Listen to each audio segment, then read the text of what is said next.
Broads, I don't care if I'm in a sweatsuit, a pantsuit, or my birthday suit. The one thing you will never see me without is my jewelry, and not just any jewelry, my jewelry from Mejuri, because when it comes to fine jewelry for every day, they are the best. Got my favorite ring on right now. Ooh la la. Listen here, broads.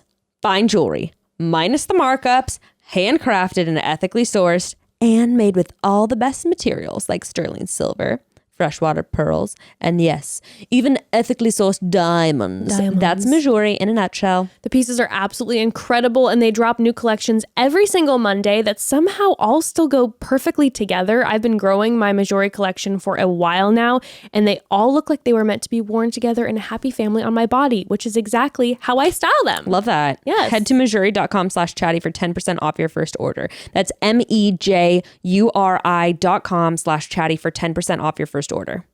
Broads, this episode is also brought to you by Jenny Kane. If you listen to us, well, at all, really, you already know how obsessed with this brand we are. Jenny Kane. Love you, Jenny. Love you, Jenny. Jenny Kane is the best of the best when it comes to closet staples that will last a lifetime. But did you also know they make premium pieces for your home? Signature furniture pieces, pillows and throws, candles and slippers, everything you need to bring a little bit of luxury into your everyday. We will circle back later in the show to tell you about the pieces we can't live without, and trust me, there are a ton, broads. Find your forever pieces at jennykane.com. Get 15% off your first order when you use code CHATTY at checkout. That's 15% off your first order at JENNIKAYNE.com, promo code CHATTY. And welcome to another episode of Chatty Broads with Becca and Jess.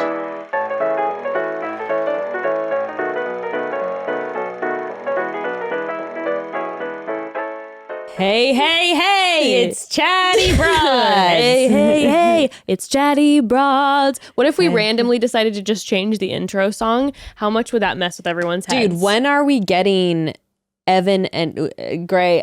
We gotta get them in the studio. We gotta Listen, I'm hoping that I don't want to say that the episode that is coming out on Friday is going to have a new intro. No, that seems like a lot to promise. I think that they've been a little busy, but there is an episode coming out on Friday, and hopefully not this Friday, but by the next Chatty Bros episode, the following one, there will be a spicy Chatty Bros intro, which, by the way, tune in on Friday. The bros are going to be giving relationship advice to the Chatty Broads. No, not us. You're gonna get I was gonna say you're gonna get my boyfriend canceled again, guys. Just wait. He gives the worst advice, bro.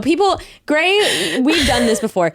It'll be like, what do you like? My husband cheated on me, and like he keeps cheating on me, and like I just feel so sad. And Grayson will be like, "What the fuck are you doing staying with him, you idiot?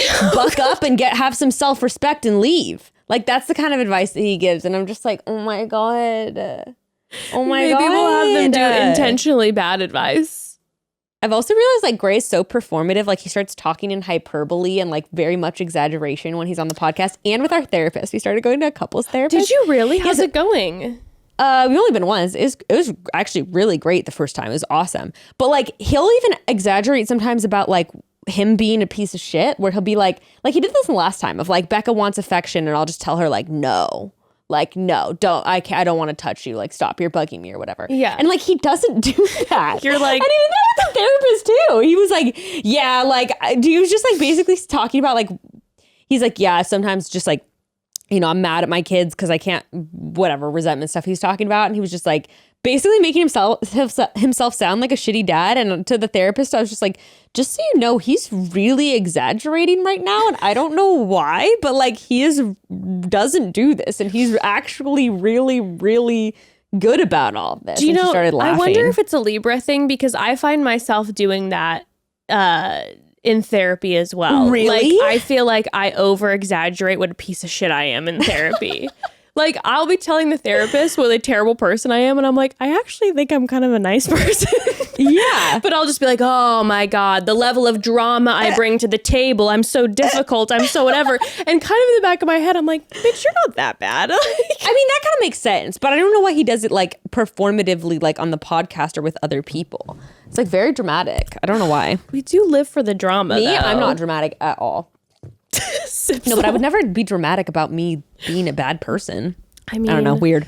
Anyway, anywho, oh, by the way, Broads, how's your house? Well, I'll tell you about that. Okay. We are recording this on Monday, a few days previous. So, you know, we had a pretty intense episode come out on Tuesday. This is coming out Thursday. So just a heads up on that. And yeah. We always just like to let you know when we're coming from the past by a few days. You just never know. So my home. Okay. I've been dying to ask you Okay. So here's the truth of the matter. Since everything really started hyping up in my house and I had the whole haunting episode where we went over it a lot, I haven't been home that much. Like, okay. So I've been staying at my mom's house. How'd the performance go?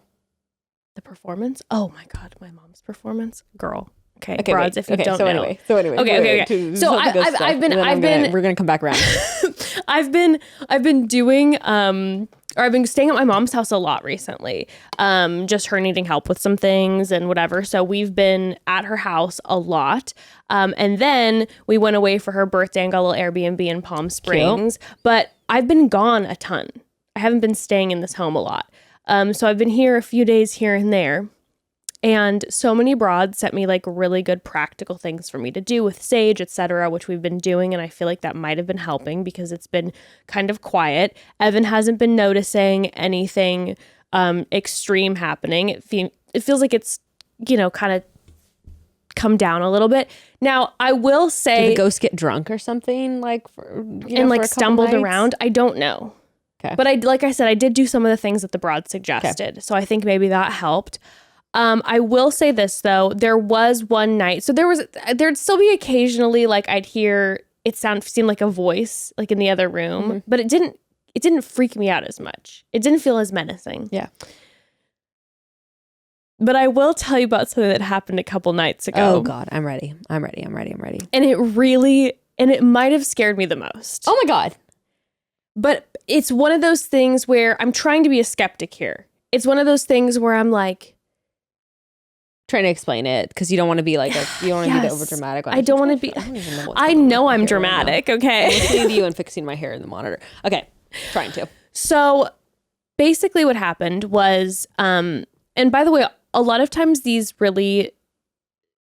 things that are a little more frightening to me sometimes happen around the hour of like 3:30 or 4, sure. Which I heard is like a witching hour. Yeah, from people. It's a little later from what I've heard. What do you mean? The time is a little later? I thought it was like 3 a.m. Regardless, I believe. Oh no, that's what I was saying. Like 3:34. Oh. I've seen like the 3 to 5. Maybe it's like range. Maybe it's like me if I was a ghost, like a little late to the witching hour. Like a little bit fabulous. Like I'm not going to show up on time because my friends, you don't deserve. You want me to make a grand entrance? Like I'm coming in. Or just like, yes, I'm dead, but I'm still bad at time management. So yes, I'm dead, but I'm still a bad bitch that shows up and people they turn their heads. I make an appearance. Fashionably late. So anyway, a fabulous ghost. So that's typically what's happened. Now, a couple nights ago, I was sleeping. Oh my God, you cannot spit this out fast enough for me. Okay, I know you have to actually tell the story, but like I need to already know. Ev and I were sleeping in bed. And I was awoken out of my sleep by a loud bang. To the point where I laid in bed. It startled me out of my dream, this loud sound, and I'm laying in bed. And Evan is a very deep sleeper, by the way. I mean, it is the man. If we ever have a break-in in this house, or like whenever there's an earthquake, he sleeps through the whole thing. It gets me very angry because I'm panicking and he's just snoring. Loud bang. He doesn't wake up. And I'm kind of staring at him and I'm having this panicking feeling like I did not think of ghost. I'm thinking there's someone trying to break into the house. That's my brain because it was loud. And I wasn't so with the ghost. So I'm literally laying there like, okay, maybe I should like get up and walk. And I'm like just sitting there like in silence waiting for like another sound. I'm like, okay, do I need to like shake Evan awake or no? Yeah. Because whenever he wakes up in a full blown like, and then I'm having to try to calm him down and explain what's going on. Is it worth it to wake him up? But I don't want to walk out yet. So I sit there and I know I'm fully awake. Okay. I'm laying there for like probably 2.5 minutes in dead silence, just like this, staring like, oh my God, what's the sound? And all of a sudden, our door to our bedroom is like, it's halfway open, right? It's been like that. That's how we typically leave it, halfway open. It fully closes. Slowly, my friend. Fucking, there is no air condition going on in the house. There is no fucking draft. This door has a mirror on one side. It does not move, or I've never seen the fucking door move ever, okay? And it was fully halfway ajar, and all of a sudden it just goes.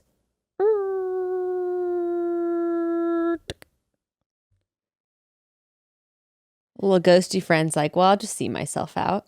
Yeah. Now that I've woken you up from your sleep and got to like look at you in your pretty little awake eyes. Stop. Oh my God. Stop. I'll just be leaving now.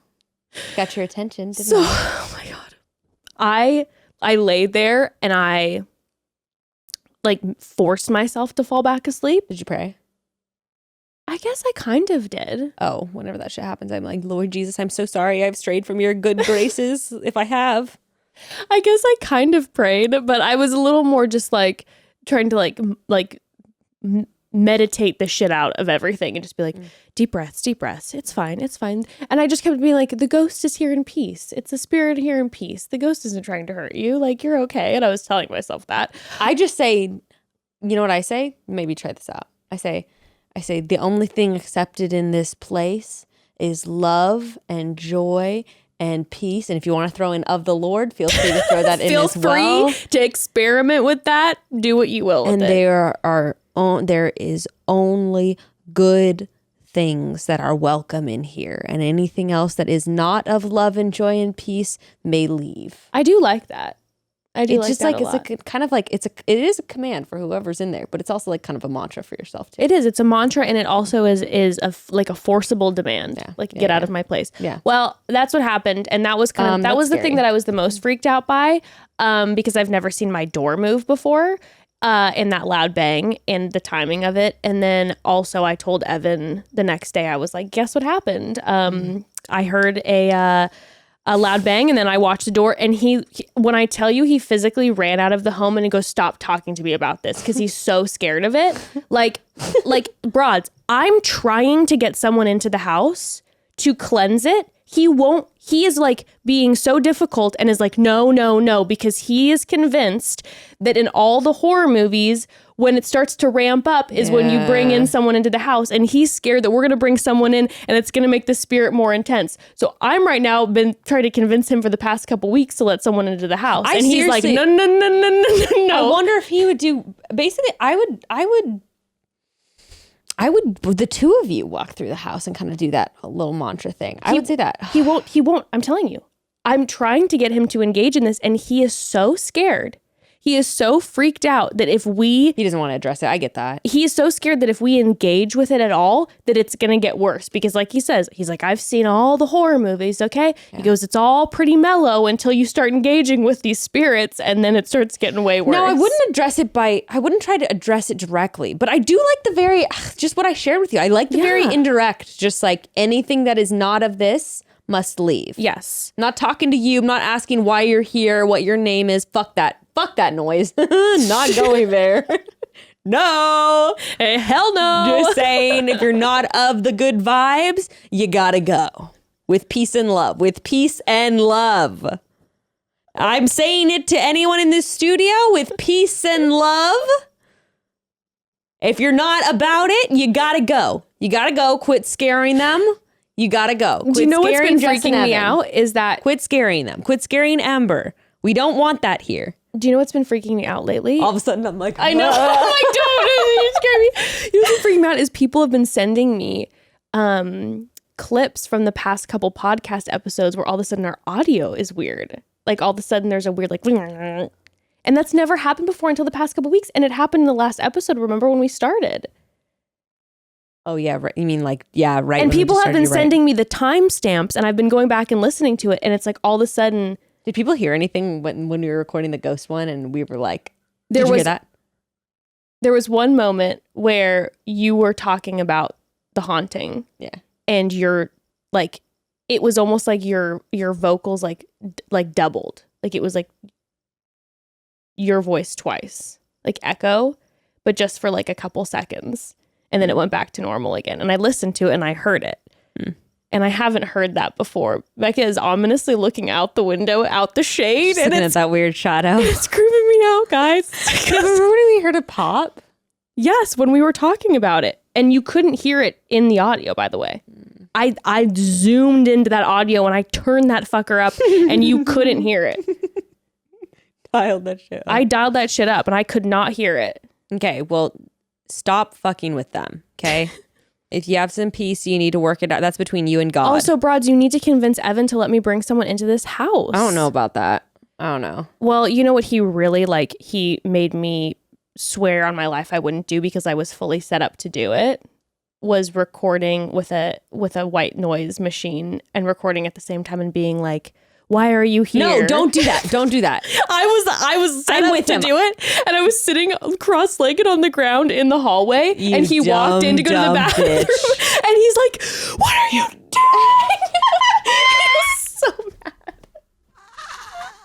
So I'm guessing he's not down to put a headlamp on him and Grayson and start talking to the ghost in the attic. I mean, again, broads, if you can convince him otherwise. I've been dying because broads have been being like, give us updates on the house. I'm like, update? It's ruining my marriage because he's mad at me all the time because I'm trying to talk to them ghosties. Okay, I don't think you should talk to them. Like, I mean, I don't think you should try to have a conversation. That's just my opinion. That's just my opinion. What if they're lonely? But what if you just put a mic up in the attic? Yeah, we definitely should do that. Oh, God. Also, you're going to hear weird stuff up in an attic, though, right? Like, what if there's hello. What if it's just like singing like its favorite songs from like the 70s? And it's just like a sweet kind of like disco ghost. What if it's literally just like, hello, Jess? Oh my God. But then I'm literally left in the situation where I have to move, but I can't sell the house. And then what am I supposed to do? You lean into it. I'm telling you, lean into it. You sell a haunted house. I just paint the whole house black and cover it with cobwebs. It's just like any horror homes. No, you like plant shit, like creepy dolls and stuff in the attic. And you're like, and then you'll be doing like a tour of the house and you're like, here's the attic. And you're like, oh my God. It's like that shit that you sent me from Zillow. Like that Instagram that has like the weird Zillow where all of a sudden there's like a weird like dungeon in the basement. Wild. What happened to that account? Okay, can't look at that right now. Anyway, lean into it, bitch. Lean into it. It's LA. Besides, true. like we said, some developer's just gonna tear it down anyway. That's true. And I really can sell the fact that it is across from a cemetery.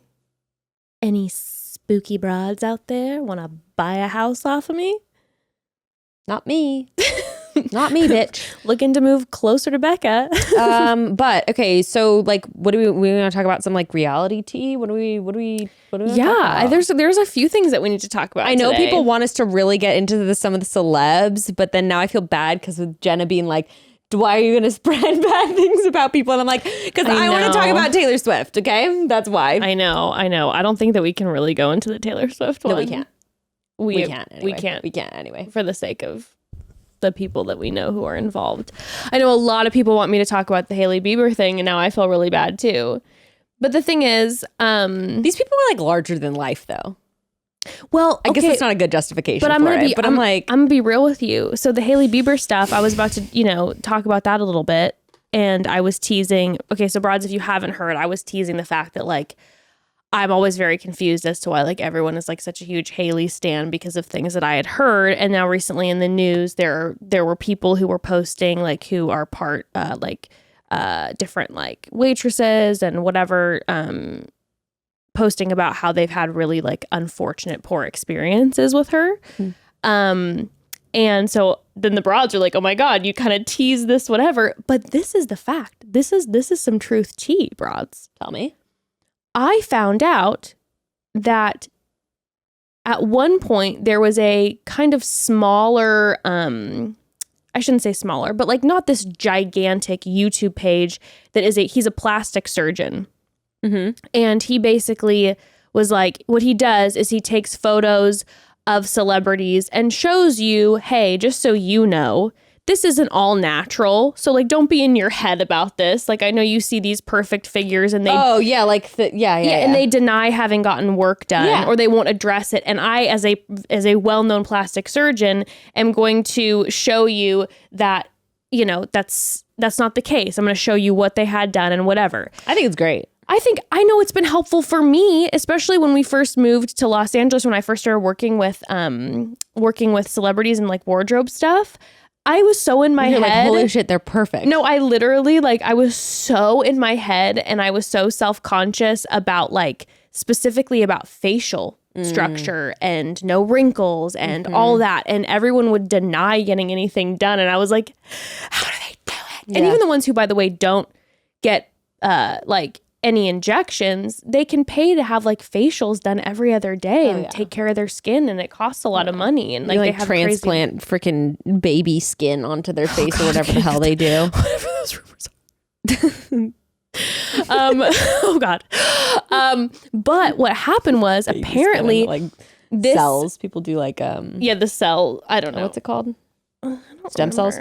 I've seen those vampire facials, all those blood facials that the Kardashians get. Well, anywho, so this plastic surgeon posted about all different celebrities, and he posted about Hailey Bieber, and in his like the caption, he had his YouTube about it, but then he also posted like a teaser of it on Instagram, and the caption that he used is something like, "Is it too late now to say sorry?" About not being honest about your plastic surgery. I forget his name. I'm gonna have to find it. Is it like Celeb Faces or something like that? I don't. One of those accounts. No, but it was his personal. No, it was his personal account. His account as a plastic surgeon, and Hailey Bieber and Justin tried to sue him. And the fact that it's such a...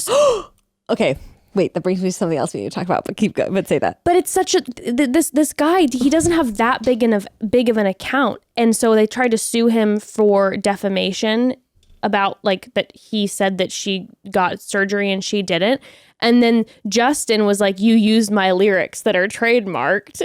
And of course, they couldn't follow through with it. Oh my God. How much time do you have? Well, how privileged are you to be so fucking concerned? But that's the thing. They couldn't follow through with it.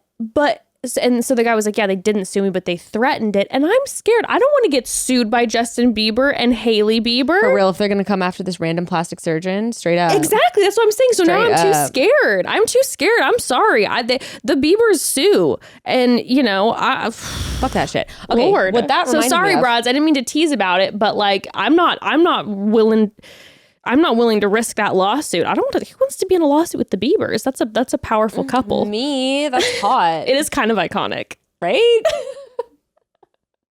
Gonna get lots of new listeners for the broads, you selfish bitch. Okay, so that brings me to another thing that I really wanted to talk about, which is, I know we're late to the game, but I want to talk about the Khloe Kardashian photo thing. Yes. Because that just made me think of it. There's a couple things that we need to talk about. Khloe Kardashian, we need to talk about Demi Lovato. Yeah.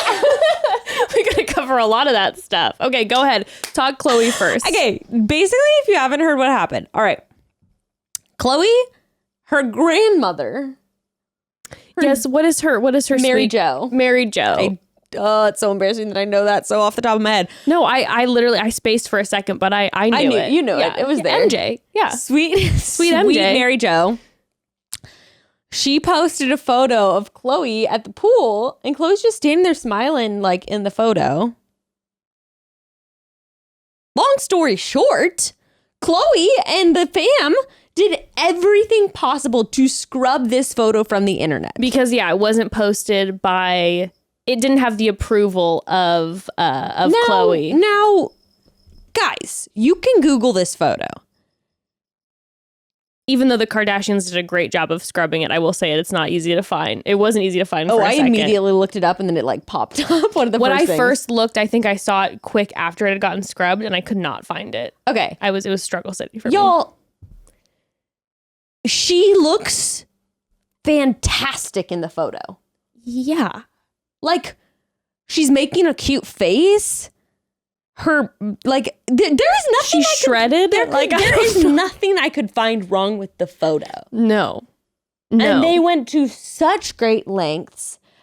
YouTube video. They basically copyrighted the photo and then were like, any YouTube, like drama, anyone who would post it, yeah, they would then like say it was copyright infringement and it was getting removed. Wow.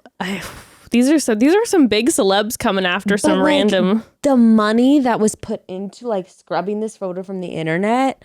So basically people were like, what the fuck? Khloe then goes on a live on her Instagram to show that like, this is what my body really looks like, even though in the photo, her body looked the same to me.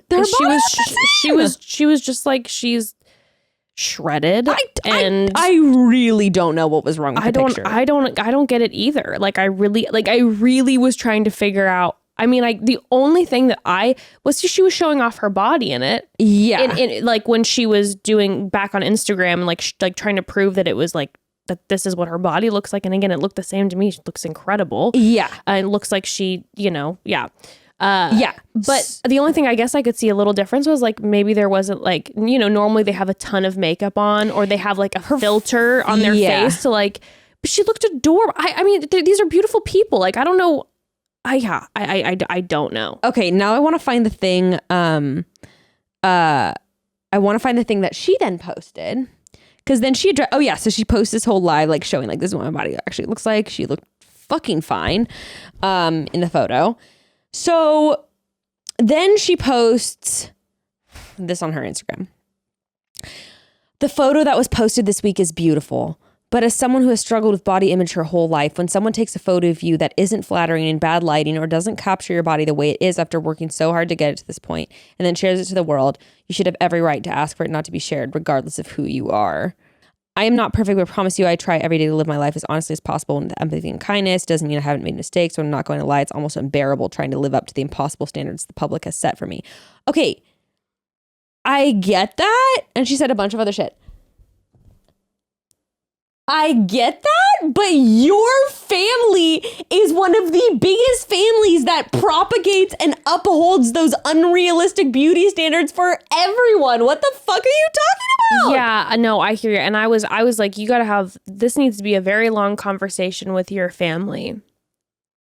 Because your family was the originator of a lot of this in current times. And then she's also saying like this body that I've worked so hard for. Okay, you're still not going to acknowledge the amount of like lipo and injections you've had done? Yes, of course. And you're going to say that like this is the body I've worked for and like I deserve. I mean, I'm sorry, that just really rubbed me the wrong way. No, it's like if you're saying that you want to be honest, like you have to be honest. Like this is creating like such like unhealthy standards for people who have different shapes and sizes and people who also like, then you have these bodies that you tell people that you can obtain through hard work. And it's like, okay, yeah, you yourself didn't obtain it through just hard work. You got help from a doctor, which again, I'm to each their own for everyone to me, but I think it needs to be important that you acknowledge then what like for me, I'm like,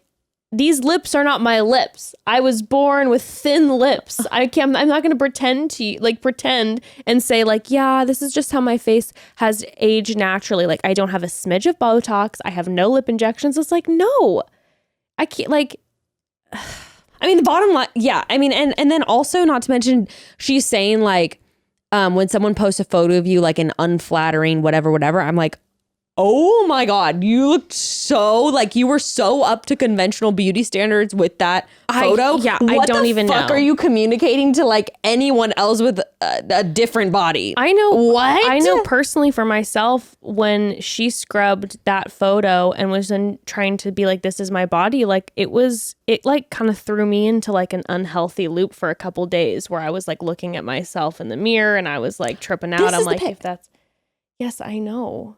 Like, and she is, her belly is perfectly flat. Her boobs look great. Her hips are popping. Her legs are trim. Like her face looks, I'm just like, I don't know. That just, I don't know. I couldn't, really it was know. crazy to me how she was then trying to justify like scrubbing it from everything. I mean, like, sure, she has the right to do that, but like, I'm not going to be like, yes, girl, I support you. What? I just feel like I have two conflicting feelings about it, because one feeling is I remember how the paparazzi treated Khloe. And it was and she disgusting. brought that up. And the shit about questioning her paternity and all that kind of stuff. And the is way like that Khloe gnarly. was treated, the way that they would call duckling. her they'd call her the ugly, I'm putting these in quotations, broads. They would call her like the ugly sister. And they would literally post photos of her next to her sisters and be like, she obviously doesn't have the same dad. The things that they would say about her and the names that they would call her are absolutely disgusting. And I can't imagine the deep insecurities. I can't, especially when your other family members are being worshipped physically, like where it's like, oh, they are the epitome of sexual desire and the perfect whatever. And then you feel like, and then you're constantly being compared and slammed. So I can't imagine what that's like. You're being so compassionate, and that's so good to bring up that side of it, for sure. Because that's so gnarly. But then the flip side is, again, like you said, your family created these beauty standards, and there has to be an acknowledgement of the fact that, like, yes, you are feeling repercussions that I'm sure I can't imagine having people constantly analyzing and criticizing and posting about my body and the way I look all the time. But there has to be acknowledgement that a lot of that is because of things that have been continued by your family. I feel like it was just such a missed opportunity because, like, yes, that's exactly what it was, Becca. That's, I think, the best way to put it, is that it was a missed opportunity to have like a really real conversation that's important. You imagine if you had just been like, I'm so deeply insecure, like, this is the amount of work that I've had done, like the amount of times I've looked at the bodies that like I want to look like and just like cried tears. It's caused me to do this, it's caused me to do that. And I'm not gonna lie, like, I love how I look now, and I felt so inadequate when I saw that photo of me, even though like this just shows like the level of body dysmorphia I have. Yes. And because that's the truth. It shows the level of body dysmorphia she has. Yes, of course. And that's a really, that's a conversation. And then getting into body dysmorphia and having this conversation, and then also having a conversation, like she then could have transferred it into a conversation about like body love and like how beauty standards are fucked. And like, I mean, there's so many things that could have happened from it. And of course, you know, again, easier said than done, but when you're in being in the actual position of, but that's what it was to me. And I was really bummed out because I thought when I saw that she'd posted on her Instagram, I thought that that's kind of what it was going to be. And so I felt sad for especially a lot of the younger consumers that the statements that she made were in the same carousel as her showing off what she says is her actual body. Like, do you know what I'm saying? That was to me like, yeah. Or the live being like, see bitches, like, look at how fucking cut I am. Like, that just made me kind of sick to my stomach, to be honest. Yeah, no, I wish that, because then she's reinforcing just over and over again that in that photo she looks bad. Yes, and that was the thing that sent me kind of in a spiral for a couple days, where I was like, oh my God, if this is bad by current beauty standards, what am I like? It was bad. Yeah, I'm glad you brought in that compassionate side of it, because I was just like, fuck her.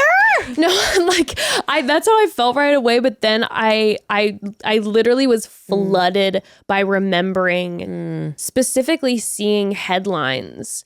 And I actually remember having a conversation with a girlfriend of mine who is in a bigger body. And she, I remember having a conversation with her specifically about the Kardashians, like numerous years ago, when the paparazzi and all the headlines were always attacking Khloe. And she specifically brought up to me how damaging that was for her, where she was like, oh my God, if everyone's saying this about Khloe, what am I? Yeah. Like, and I'm like, oh my God, like being the specific recipient of it, let alone then the narrative that it creates for the consumer.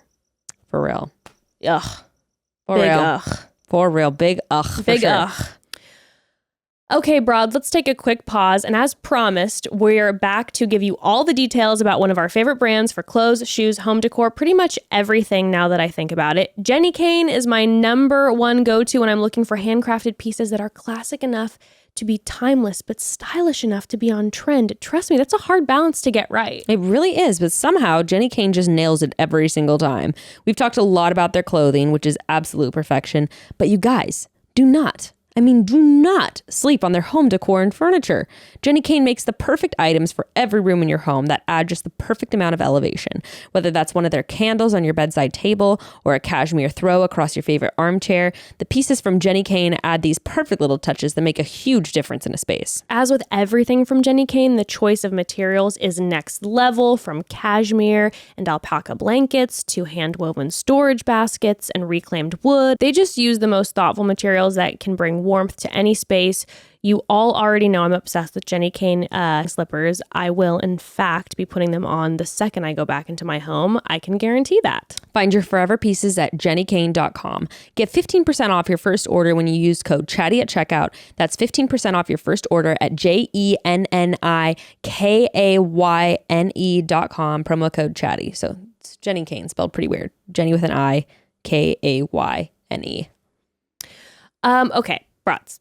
I have a new obsession that I've got to tell you all about, so I'm just going to get right into it. June Shine hard kombucha is my new favorite adult beverage. Aside from wine, there's basically nothing else I drink. It is the best. I'm dreaming about opening one tonight. They are so good. I got introduced to June Shine from a friend when I was complaining about wanting something fizzy to drink, but I'll just be honest, beer makes me feel like crap the next morning. Then I tried June Shine and it gave me a lighter, brighter buzz and I was sold. And it tastes way better too. I'm obsessed. It tastes so delicious. Honestly, I cannot think of a better drink for summer. I really can't. June Shine's is insanely delicious. It's made with organic ingredients that actually have real functional benefits. It's low in sugar. It's easy on the gut. It's gluten-free, and it's full of probiotics. And unlike other hard kombuchas, June Shine uses green tea and honey for a smoother, less acidic taste. Probiotics, low in sugar, boom, boom, boom, boom, boom. What else would you be drinking? I mean, come on. And the cherry on top, June Shine is sustainably produced. They are committed to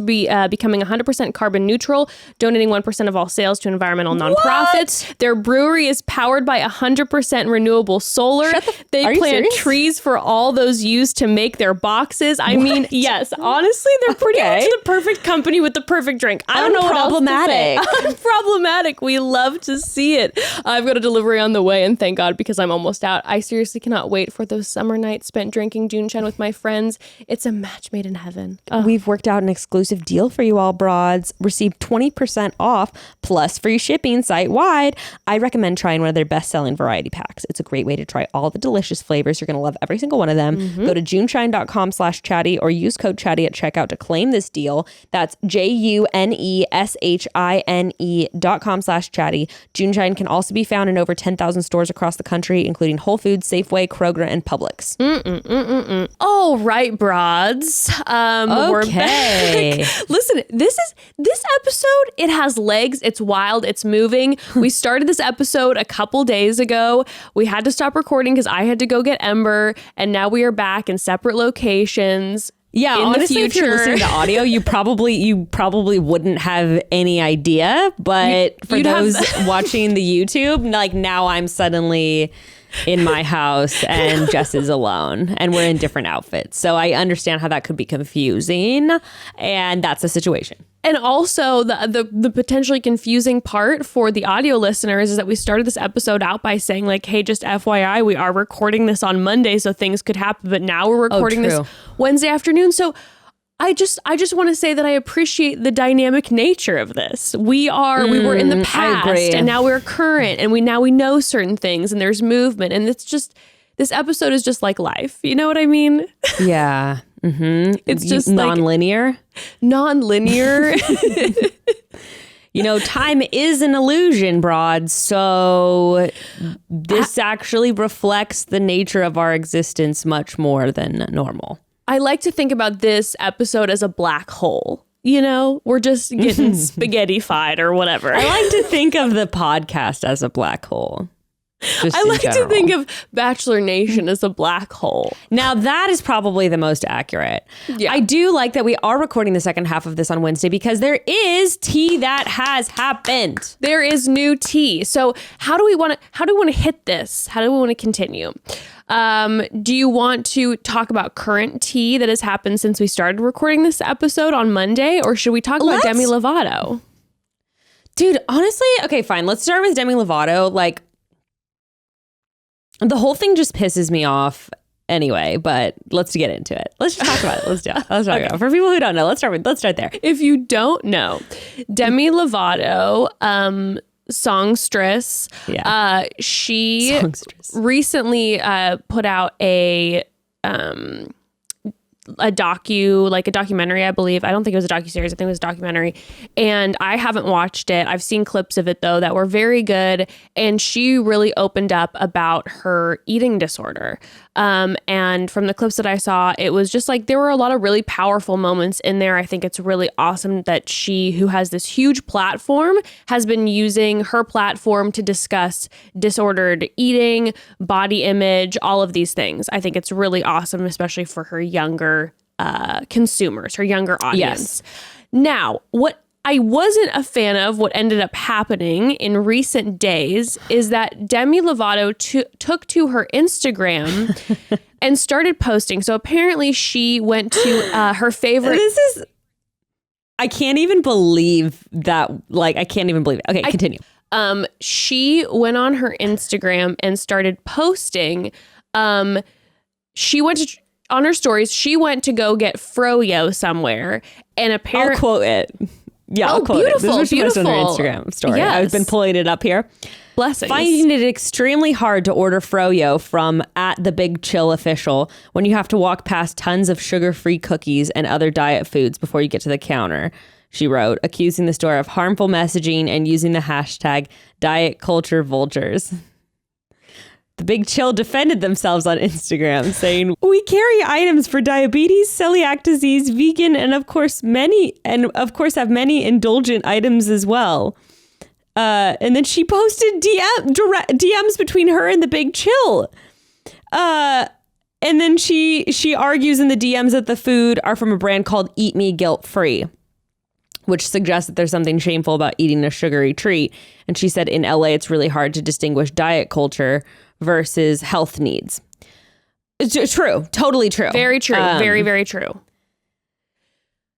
Okay. There's a few things to this. First of all, there are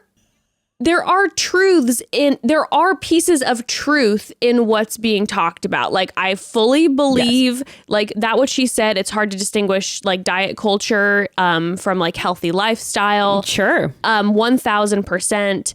I respect the fact that like she went in and someone who has an eating disorder was triggered by seeing those things in a store or in this froyo spot. Yeah. And then she talked later on a live how froyo is extremely triggering to her because she was saying that her and a lot of people she knows who struggle with eating disorders use froyo as a way to have like something sugary that's like, but like low calorie in general. So it seems like froyo for her is triggering, which then to me was like, I don't know why then she's in the store, like in it in the first place and then coming for this shop. And that was my biggest issue, especially in the COVID times when businesses are struggling, that her platform where she has what, like 23 million followers or something? No, Jess, I just checked. She has over 100 million followers. Oh, I mean, okay. Beyond.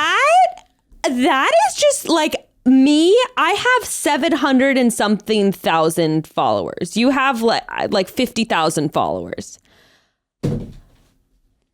Would you or I ever tag a small business because of like the product that they were carrying in their shop? Like, unless it was literally like, I mean, I don't know. No. This is what I understand.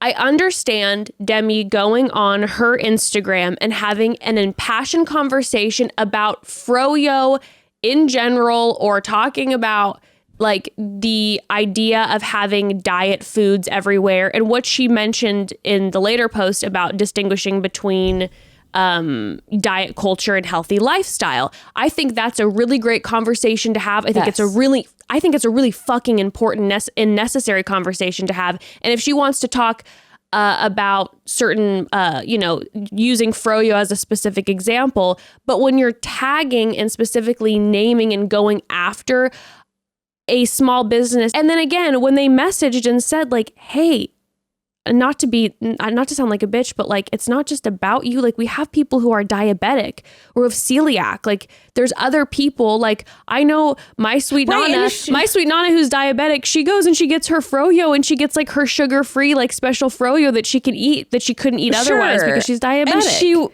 And this is the thing, they were carrying a brand that was called Eat Me Guilt Free. That's not even their brand. They were carrying it. So if anything, maybe even tag the brand Eat Me Guilt Free and be like, think about rewording your messaging. Okay, here's what it's like. I'll give a real world example that I experienced and that I was talking about in my Instagram stories.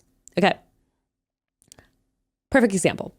There is this brand that's like a maternity brand.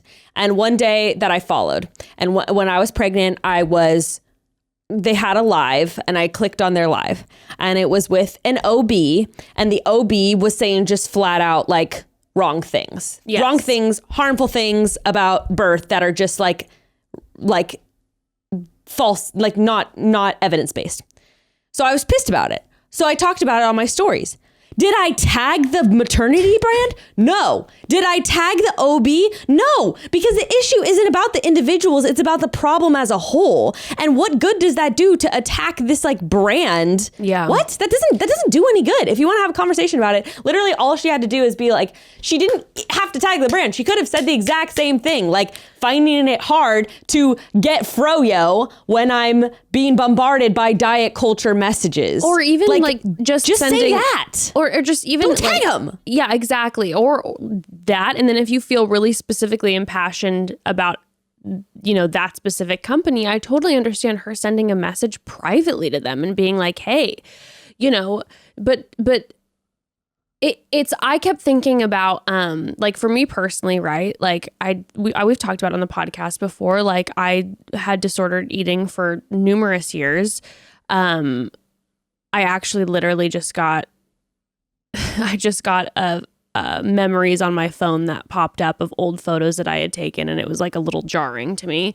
And that was something that I had for years. And to this day, like literally yesterday, I had a situation where there's somebody that I follow who, when I see their content, it's hard for me. It triggers me to want to feel like I'm in my brain starting to slide back into old patterns of disordered eating because of the content that this person posts. But I have to be honest, like, do I think there are bones about what this person posts that I think there are that could be potentially problematic? Yes. But a lot of it has to do with my specific disordered eating journey and what specifically sets me off. And what I have had to learn is like, I gotta hit that hide. I can't have that in my feed. Just like maybe I can't walk into a froyo store because I know that that's something that specifically is a trigger for me. Yes. And you know what? Like, I know this is probably going to upset. Actually, I'm sorry. Finish your thought. No. That was truly it. And so that's for me when I was seeing this whole thing with Demi. It's like I was having a lot of mixed feelings because I'm like, I totally understand this is legitimate. Yeah. Yes, and I totally understand that feeling of walking in and just feeling that sinking feeling in your stomach, like you feel like you're gonna start spiraling again and get into these terribly unhealthy, dangerous patterns. And I think it would be so powerful for her to go on her, like an Insta Live or her Insta stories and say, hey, I just walked into a store. unnamed store, and I saw sugar-free and diet product, and it was something that I was wanting to eat something from this, and I think it's so upsetting that diet culture and healthy lifestyle get mixed up, and there's these brands, and start talking about that. Yeah, or even talk about it personally. Like, it started triggering me because I remember all the times when I used to feel guilty eating things that, like, no one should feel guilty about just like enjoying and indulging in, like exactly whatever, like, and make it about how you can share more about your experience. You know what? And this might kind of piss people off, but it like something I have noticed is that sometimes you can have valid feelings, but the way that then you're expressing these valid feelings are in an incredibly toxic, self-centered, selfish way. Like, you can be genuinely struggling with something, feel attacked by something, whatever. But when you start making it like about just you and your personal problems, instead of refocusing and reshifting and focusing on the problem at large, it's super self-centered. And like, that's actually what really bothered me about what she did. It was about, she didn't like that she went into her favorite yogurt shop and got triggered by her favorite yogurt shop or whatever. So then she was attacking said yogurt shop, froyo shop. It's like, you're making something that is a very valid issue that like so many people experience, you're then like just making it about your personal experience instead of like the larger issue. Yes. Even though your experience is valid, like you don't have to share that on your platform in that way. Of course. And if you want to share on your platform the experience that you had walking into that store, bravo. I think that a lot of people need to hear that. I think it also then feels like it helps people feel seen because they experience the same thing. But when you're tagging a business and you have 100 million followers, that's I think part of it too. You know, and that's it. It's like, I have 50,000. I know if I tag someone and am coming for them, I know that there will be repercussions. It's the same way when someone sends you like a mean DM and you screenshot to show someone, you know as an influencer, when you leave the name in, it's intentional that you're opening the door for people to send that person messages. Flooded. Yeah. Yes. And she's been in the media for how long? Her whole life? Yeah. She understands. She gets it. She understands. And it was in the moment where she was kind of blinded by her own very valid experience of being triggered, but then was just, it was an attack. It was just, to me, a really it really just bummed me. It just really bummed me the fuck out because I was like, this is such a great opportunity to talk about something. And then it just became about this specific yogurt store. And then we ended up seeing that like they got thousands of 1-star reviews on Yelp. And now this yogurt shop has a 1-star Yelp review that is like by the thousands. God. And it's like, I want to look it up now. Well, I know that. So Demi then, though, she came back and she did an Instagram live apologizing. And I believe she encouraged her followers to change remove their 1-star review. So hopefully that's changed. Yelp just flagged it as unusual activity alert. So I think that they removed a lot. Like, Yelp does this. If someone doesn't have firsthand experience, like at the shop, they remove the tag. So they're fine now. Good. Okay, that's good. That's good. When I had looked it up a few days ago, it was like it had a 1-star review by like the thousands. My God. Which if you're a store owner, like that's just there's nothing worse. That's super devastating. It's devastating. Like that's how I find all my restaurants and places that I go food wise. If you see a frozen yogurt place has 1 star, you don't go read the reviews. You're just like, fuck that. I'm not going there. I see a 1-star yogurt shop. I go, oh, people find cockroaches in their froyo, like little cockroach, little shrimpies, like in their froyo, unrequested all the time. That's where I go. Like the Wendy's chili. You know, yes. You're like, there's got to be appendages being found in this yogurt or something for 1 star. Yes. So I think that it's an interesting conversation because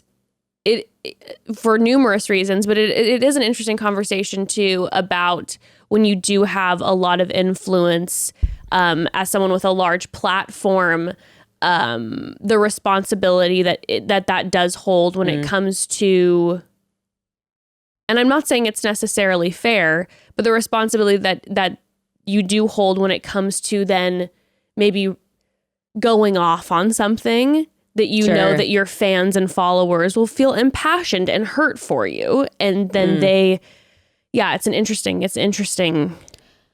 I think it's a good lesson too, because kind of like I was saying, I was just kind of reflecting on that. And I think it is a good lesson for all of us to sort of, when we are feeling like reactive or triggered about any issue, to sort of like zoom out and be like, all right, what's like, sometimes it is like a direct individual or a brand like actively causing harm, and maybe like that's different for accountability. Of course. But if it's like about a bigger overarching issue, like maybe zoom out and be like, how can I channel like this anger or this energy or this passion into something that's going to be constructive for the people around me, rather than like destructive of like an individual or a business or a product or whatever it be, because that doesn't really accomplish much. Like, yeah, like it was like she was trying to cancel the yogurt shop. That's what it felt like. You know what, Becca?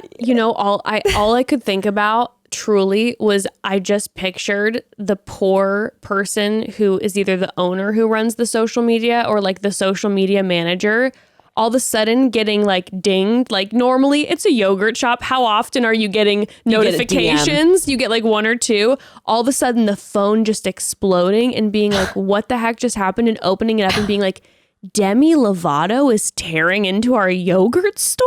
Like, just shocked. Just absolutely shocked. And just like, we are not diet culture vultures. But, okay, something I do want to bring up, though.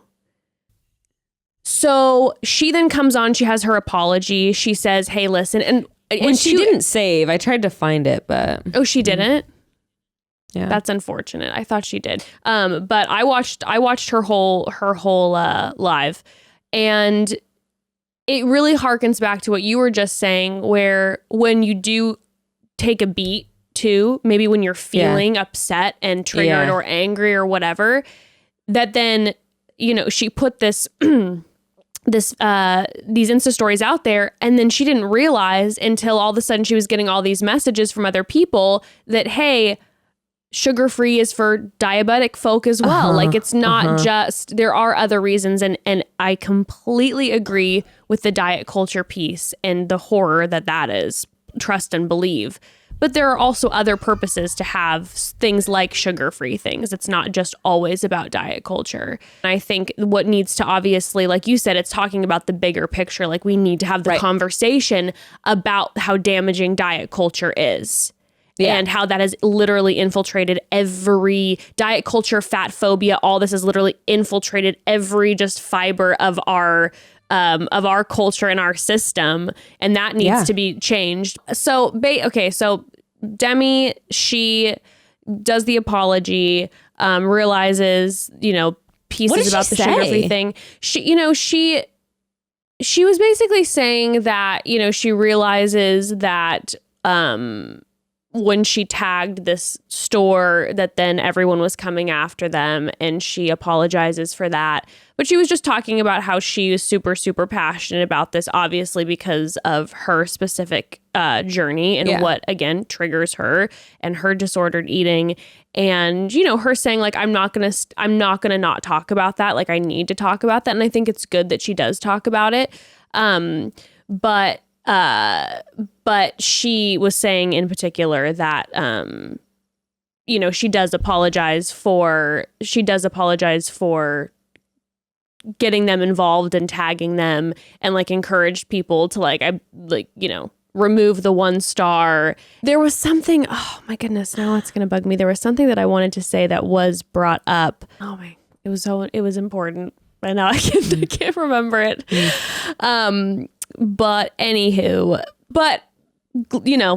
happy that the conversation is starting more about diet culture. Oh, I remember what I was going to say. Okay. Yes, so bitch. A lot of people were talking then about and coming for her saying, well, you numerous years ago talked about Fit Tummy Tea, and you put that out there, and you were one of their like brand ambassadors or whatever. So like, what the fuck's your problem that like you're gonna come for this place, but then you're doing Fit Tummy Tea, and you probably made like $100,000 off of that fucking post, if not more. But I do have to say, I think it's it's a good thing that people brought that up, because it's then something that she could address. But I do feel like, again, with someone who was having full disordered eating, in that full, just the grip of diet culture, it's unfortunate that she was an ambassador, but I don't think that that's necessarily something that you can compare. It's like, no, but I do think it's also like, okay, then if you're gonna throw stones, then you do need to reflect and like look at yourself before you're going out of your way to say that someone's evil. Definitely. Yeah. Again, just a food for thought moment, a taking a beat and processing and going, this is actually an awesome opportunity for me to go on and be like, I walked into this store and I was really triggered by this because of diet culture. I want to address, I used to be a brand ambassador for Fit Tummy Tea. And this is amazing. I love that. And this is why this is something, or even if you didn't want to name them, I mean, whatever, but I used to be a brand ambassador. I used to profit off of selling products that were diet culture vultures. Exactly. And, whether that be her being like I'm gonna donate some the money that I had made to, whatever organization. And then I want to have a conversation about why this is diet culture and why it's a problem, and really address it that way. Boom. A really powerful what a productive moment. use of the moment. Yeah. Similar to the Khloe stuff where, like we were saying, it's like this is a moment for an opportunity for vulnerability and like making it actually an actual impact instead of being focused on, I mean, that was the Khloe thing too. Khloe was focused on her personal experience, which, like you brought up, I loved how you redirected it too. And we're like, dude, but remember how much like her insecurities have been fueled by other people's constant like berating of like her and the thing is with, I know Demi Lovato got so much of that too. She was getting so much body shame. Even as a young Disney star, they would compare her body to like Selena Gomez, and they were comparing their bodies all the time, and she's young, and that's so fucked up. And I can't imagine being in that position of stardom and having to deal with that and see your body all over the place all the time. So it's like, from both of them, it's one of those situations where it's like, from the sidelines, it's like easier. Like, it's like I can throw stones and be like, you should have done this. But, obviously it's easier said than done. But I am always appreciative for these things, because I feel like a good conversation can at least start from it, where it's like, okay. The only thing that sucks is I feel like a lot of people were just rolling their eyes. Like in a way, it was almost like she invalidated this like sort of like her own mission by being petty. Very true. Very true. Which is unfortunate. Moments to learn for the rest of us, where I'm like, okay, next time I'm upset about something, that I'm like, remember Demi Lovato, and that could have been a really awesome, or remember Khloe, and that could have been a really awesome opportunity to share and be vulnerable and be an example of that. But yeah, it's a good reminder to be like, oh, there's these missed opportunities sometimes. Okay, broads, one other quick pause. Here's the thing. When I think back to my early 20s, of course, I think of fun and parties and minimal responsibilities. But honestly, I also think of credit card debt. Fun times. And that freaking sucks. If you've ever been in a situation where you've carried credit card debt for a while, then you know how suffocating that can be. It's the worst. And if you're going through it, I have good news. There is help with Upstart. I so wish I knew about Upstart years ago, because I too made some less than ideal financial moves. Upstart makes getting out of debt realistic, not just something you wish for that seems impossible. It's the fast, easy way to pay off your debt with the help of a personal loan. The whole thing is super simple. It can be done online in just minutes. Whether you need to pay off your credit cards or fund unexpected personal expenses, or if you need to consolidate high interest debt, Upstart is the easiest way to take control of your finances. And Upstart isn't like other lenders, because they look look at way more than just your credit score to determine your loan offer. Upstart also takes into account things like income and employment history, which means they can offer smarter rates to their customers.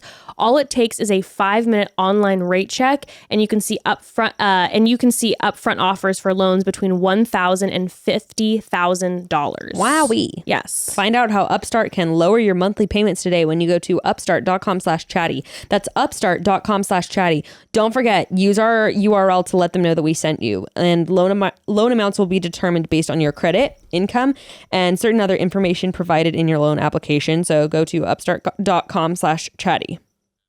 Yeah. Okay, Bachelor Nation. Bachelor Nation. Okay. We should get like pom-poms and be like, have the screen just... You know what's funny? I realized that like the TikTok dances are literally just like cheer and pep dances. Like, yes, basically. Yes. I just, when I started seeing the TikTok dances, I was like, wow, I remember like in cheer, there was one we would do at basketball games where it was like, where you'd be like, yeah. Also, all like, these, I just can't do TikTok. I can't do TikToks for the life of me. Like, I don't have that movement in my body. Like, I just don't have the dances. I can't learn. Absolutely, I can't learn a dance. I am so that is no. If I could be anything, it would be a dancer. Like, I have these really like beautiful visions of like when I watch contemporary dance. Oh in my soul to be able to like be like one moment and slip on a pair of like shoes and contemporary dance my face off and like feel the music. My sister is like that. My sister is like just such a crazy natural dancer who just like moves and doesn't look ridiculous doing the shit that I would look so stupid doing. It's my dream. Like, I envy that so much. It's my absolute dream. And, you know, cut to me trying to do a TikTok, trying to learn a TikTok, or when you go to like Zumba class or something like that, where they're like, we're going to teach a dance. I'm so bad. It's so embarrassing. Like, everyone else is somehow getting it. And I'm like, how are you learning this so quickly? That's why I always had to be the lead in musical theater shows, because I could never do the ensemble dances with everyone. So I had to dance to the tune of my own beat, whatever the fuck. Girl. Dance to the beat of my own drum. Never related to anything you've ever said more. Like, shouts out to the ensemble, because they had such a hard, like, I would watch them having to learn these dances and I would be like, I guess I have to play a character who's somehow up front because I can't learn this dance. No, I can't learn it. This is more challenging for me than trying to take the stage. Have you ever seen the movie Suspiria? No. You're like really into like horror stuff, aren't you, right now? Yeah. Or were? Oh my God, you've got to watch Suspiria. It's about like a demonic horror like ballet company in New York where it's all women. You mentioned that. Yeah, no, I'll definitely watch it. Yeah, they're when all I'm like a not witch at home. ballet coven. Yes. I'll watch it when I'm really not. Like it. Maybe when we're out of town or something, I'll watch it when I'm not in my home It's and not having really to fall like- asleep. It's not haunting though, so that's good. Like it's not like a haunting. It's not like a haunting demon thing. It's just that these women are using. They're like super into the occult stuff. I'm down to get into that. Okay, so Bachelor Nation. All right, Bachelor Nation. Batch. Speaking of TikTok, Bachelor Matt Nation. James. Bachelor Nation. Batch Nation. Our TikTok, our TikTok king, Matt James. So broads. The irony that we had the Reality Steve episode on Tuesday, and now Matt James has made official statements that he is pursuing with a relationship with Rachael and Rachael alone. Over the past few days, they've been spotted out. They've been spotted out and about together. I'm surprised that there's actually now that there's a statement from him. I wasn't expecting him to like come forward and make a statement. Wait, this statement though is like still very watered down. I'm going to read it. Oh, from very people. watery. Very watery. I mean, it's just kind of hilarious to me. Like if I was her, I would just be like, bitch, what the? Okay. I'd be like, just say it. Listen to even the first line. I've seen Rachael a handful of times. That in and of itself is so casual. Like, oh, we bumped into each other like at a party or two. Every once in a while. Like every once in a while she hits me up. Like something so just understating about that. I've seen Rachael a handful of times. I'm not pursuing any relationships right now outside of that. I said I was going to focus on my relationship with her, and that means focusing on it. What does that even mean? Yeah, not 100% sure what that means. And then they said, like, they asked her, they asked him about her, like, racism, education, whatever. He said, that's something you could talk to her about. A lot of what I'm focused on right now is the work that I'm doing in the community and with marathon training. She's like, I'm too busy for Rachael. I'm training for a marathon. And then he said, there's a negative chance I'll be on Paradise. There's a negative chance Tyler's on there as well. I think we're good off that. Yeah, throwing in a little shade for the franchise in that one. I will say I am very disappointed that we don't have a sneak surprise of Tyler Cameron on the beach. Like that would have been. Come on. I wasn't. I mean, I don't know that was even people were even discussing that would be an option. Like he's way too big now. It's just not going to happen. He's too busy. He's too busy at his parties, chugging his beers, his cores or whatever. Okay. Matt and Rachael.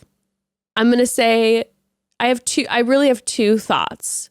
Number one, tell me.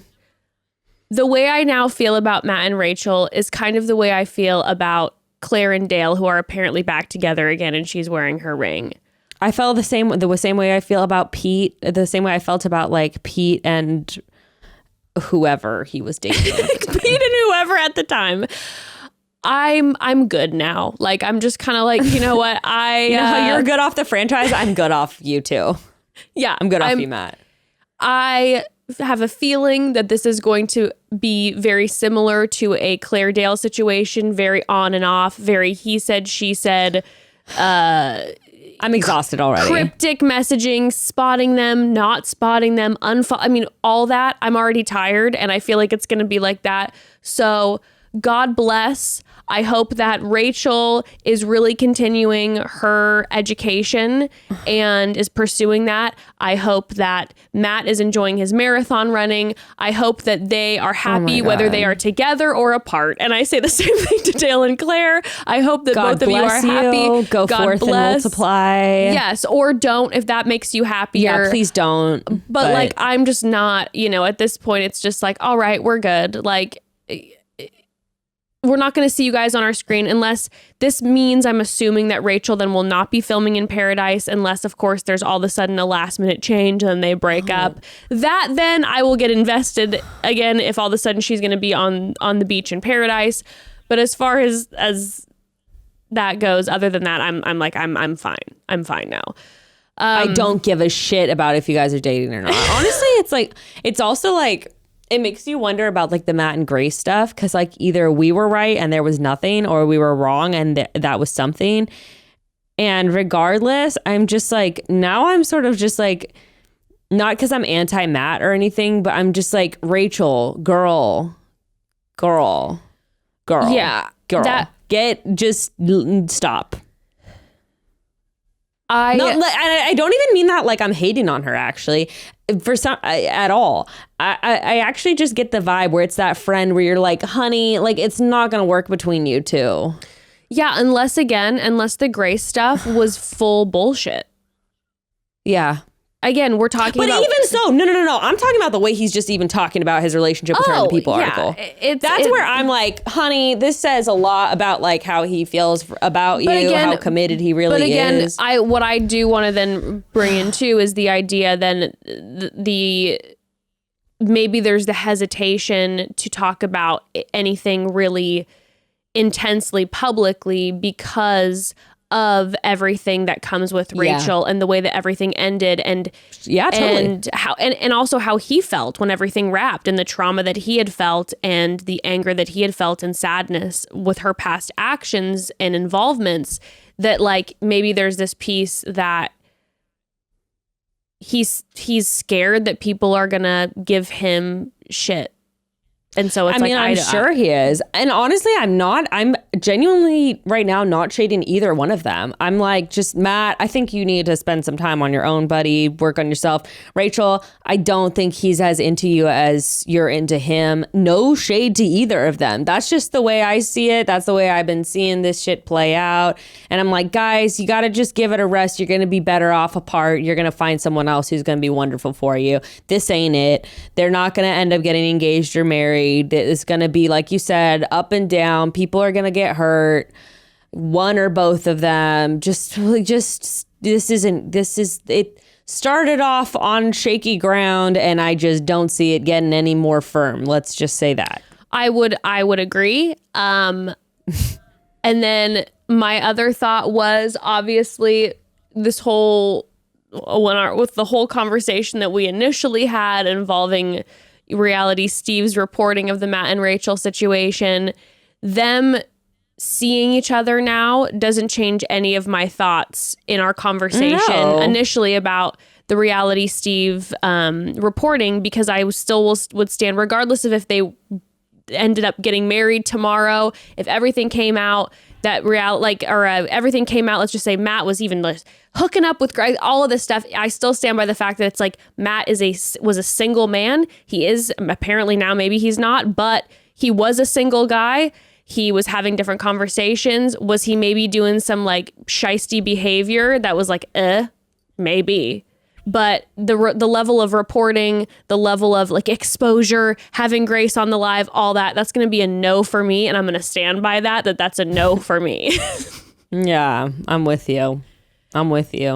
And again, I'm just at the point too where I'm like, all right, let these two be. Let's just let them do their thing, have their own relationship in their life, the same way I feel about or lack thereof, the same way I feel about Dale and Claire. Just let these two be. Let these two go through their ups and downs. I don't give a fuck. With peace and love, I'm a little bit like, hey, everybody, let's just let them be and let them figure out their relationship and not be. But it is so fucking annoying, I have to say. Like, what?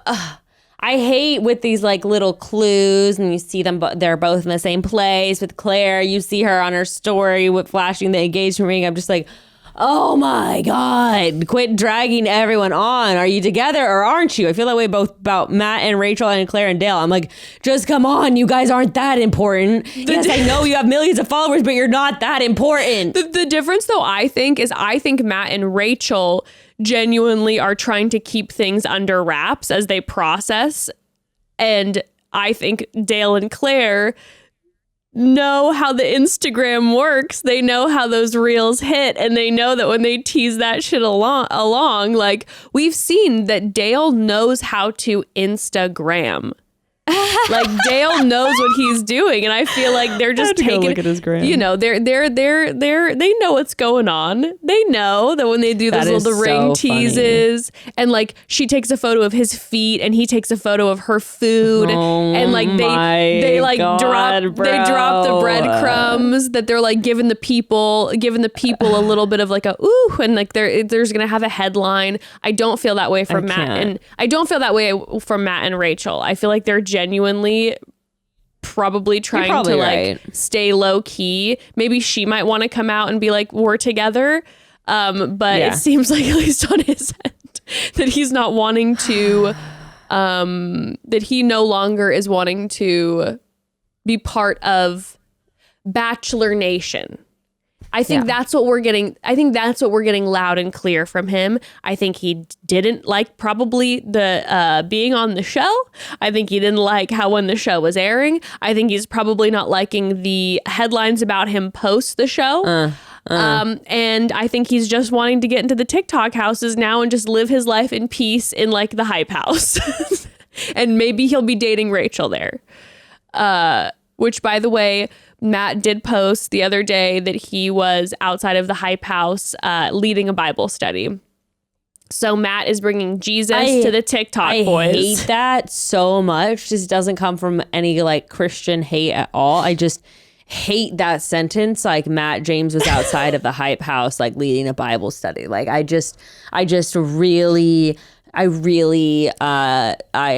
triggered. And for that reason, I think that he should no longer host Bible studies at the Hype House because I'm triggered about it. I don't know why. It's just so ridiculous to me. I'm like, are you chasing clout or like, are you focusing on your community? Like, what the fuck are you doing?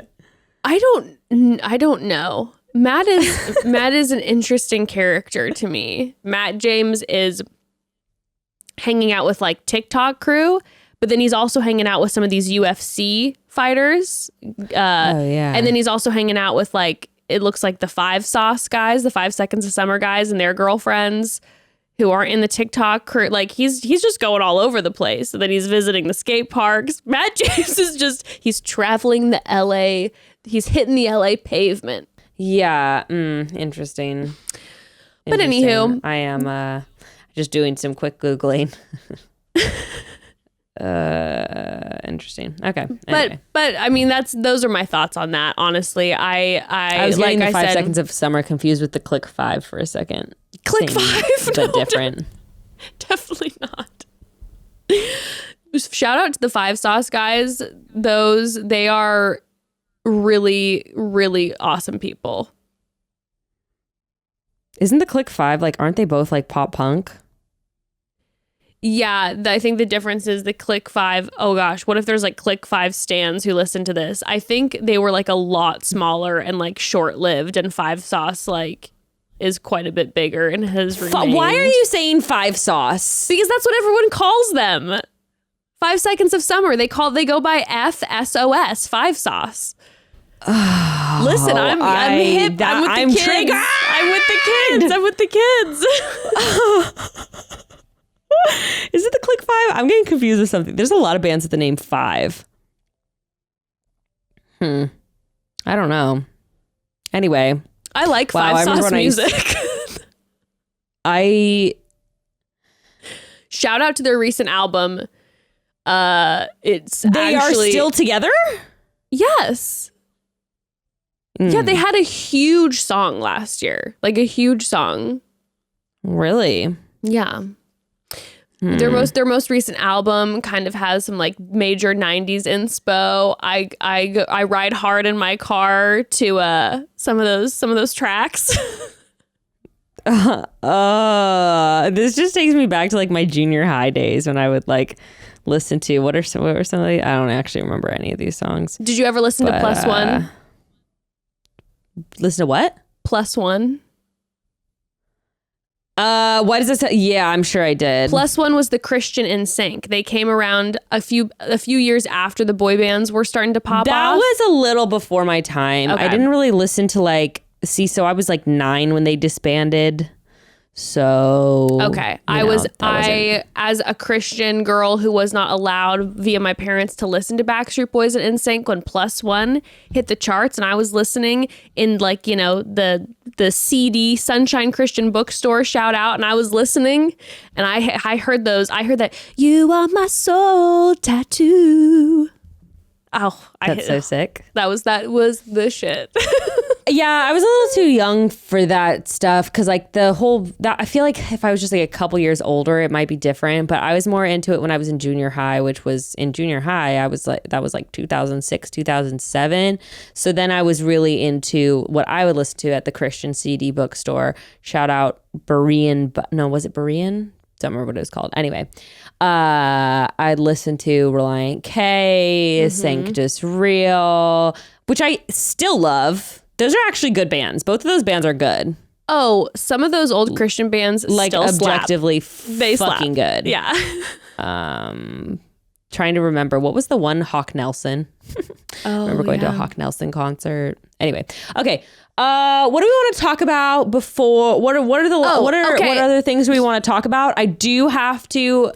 You had to pick up Ember. I have to get out of here eventually so that Ruth can take a nap sometime in the next like 15 minutes. So sounds great. What are the last things we want to talk about? Well, here's a quick wrap. I would like to say that the news has hit that Bennett came out and said that he has specifically asked Pilot Pete's permission to date or to start to pursue Kelly. Now, the article that I read was It's the most Bennett shit I've ever read, where it's him approaching Pete and being like, you have a lovely ex-lover, and I would like to make sure that it is okay with you that I let her know of my affinity for her. And Pilot Pete basically was kind of like, yeah, she's a good girl, like, you know, she's her own person, like, you know, go for it, whatever. But like, there's no news. It's not like, oh, and then the report followed that Bennett then told these reporters, Kelly and I are seeing each other. So it's not like he's announcing. So is this a joke? Like, is this an ongoing joke? That's what I don't understand. Like, I think he's genuinely trying to pursue her, but like nothing's happening. Do you think he's just like blowing up her DMs where it's just like one-sided, like, hey, queen, hello, beautiful, how are you today? Just like boom, boom, boom, boom, boom, boom, boom. I would like to picture that because that's what is happening in my brain. Yes, because all I know is that he is continuing to comment on like every single one of her posts. He is then, when she'll post something, he's then doing the reciprocation of like, you know, using the same song on his TikTok. The man is trying his damnedest to get his queen Kelly, and I don't feel like she's reciprocating. It doesn't appear that way. Do you feel like she'll be on Paradise and like they'll both be on Paradise together? Yes.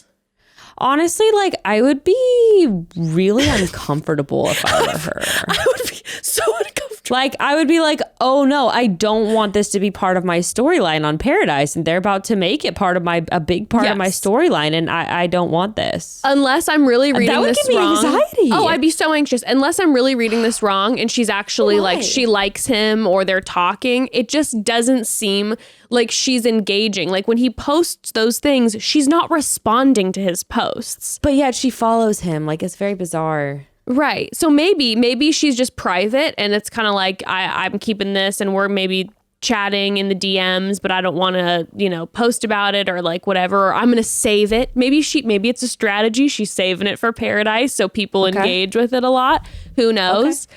But in my brain, she's not reciprocating. So yes, I feel anxious thinking about the storyline that will be potentially Kelly walking. Bennett's going to be the first guy on the sand in his full suit with his scarf, and Kelly will show up like 3 days or like 3 episodes later, and Bennett is going to lose his mind, and she might not be into him, and the anxiety is just going to be through the roof because he's going to pursue with every fiber of his being. Like anytime she's talking to somebody, he's going to walk up with like a bouquet, a drink, some sort of Eiffel Tower fashioned in macaroons, like just something where it's like, how did he get this? Did he bring all these things in a suitcase? Is he sending out producers to pick these up for him? How is he getting all these gifts? You know how he did have a gift for Noah. You know he'll have a gift for Kelly. He will have brought gifts for Kelly. A whole duffel bag, I'm sure, dedicated to his gifts for her. Yes. But what if they fall in love? What is the other side of it? What if he brings out his picnic basket, he has fresh oysters, they're sitting and relaxing, and they actually just vibe? If they fall in love, I feel like as much as he gives me the creeps, I will have no choice but to support. We've seen that Kelly was always down to be in Pete's cringiest TikToks ever. Maybe she will love being in Bennett's even cringier TikToks. Like maybe this is just a match made in heaven. It hurts me. It's going to be like something that I don't want to watch, but I can't look away. And then I'll just have to support it because I'm just going to want to see more. I'm in pain. Okay, well, all right. Other than that, other than that, Katie had another recent a little promo. Oh my God. That again she was in a fancier dress at least this time, but again the most low budge promo. Oh no, that was okay. No, that dress was not. That was like, I don't know why they put her in that. I was getting like Charlotte Roos for prom vibes a little bit, or what's that one? Windsor. a Windsor prom dress, which I've gotten some great dresses from Windsor for prom. But Me too. It hit me that way a little bit. But why? You know, like, but why for the promo with just the weird little, like, even she seemed bored of her own promo where she's flicking the roses, like. She looked so bored. Now, Dumois, who basically, I mean, Dumois posts what people send, so it's not like vetted. So again, take this with a very grain of salt. But Dumois posted something today saying that production didn't like Katie, and so that's why they're giving her like jack shit promo wise, which I don't know if that makes sense to me. Why would they cast her? They were saying like she was refusing to work with Chris Harrison, and then she put out that tweet, and so they're wanting to have him back. Like, I can see that. And so they were saying that they're trying to kind of just like be done with this a little bit. But then at the same time, today I also read an article that said they wrapped filming a week early for Katie because she was so like decisive and was very much like, I'm taking this process seriously. I'm giving the guys I like roses. If I'm not into them, I'm cutting it. I actually just got chills for some reason. Right? So she wrapped. I just got chills where I'm kind of like, oh shit, like, is she gonna get engaged? Is this gonna be like a big thing? So they like, wrapped a week early because it was like successful, and she. Where did you read that? I think it was Us Weekly. I think it was on Bachelor Reality or Bachelor Nation Scoop that I saw it. Okay. But so you're having these two kind of like, one, Dumois is getting this message, and again, not vetted, saying that like they are irritated with Katie because of the whole Chris Harrison. And then that girl put out that tweet right before she went on the show. God bless her, and made her feelings known, supporting the other women, saying that she does not like condone what Chris Harrison said. It was great. It was great. And that they weren't happy about it.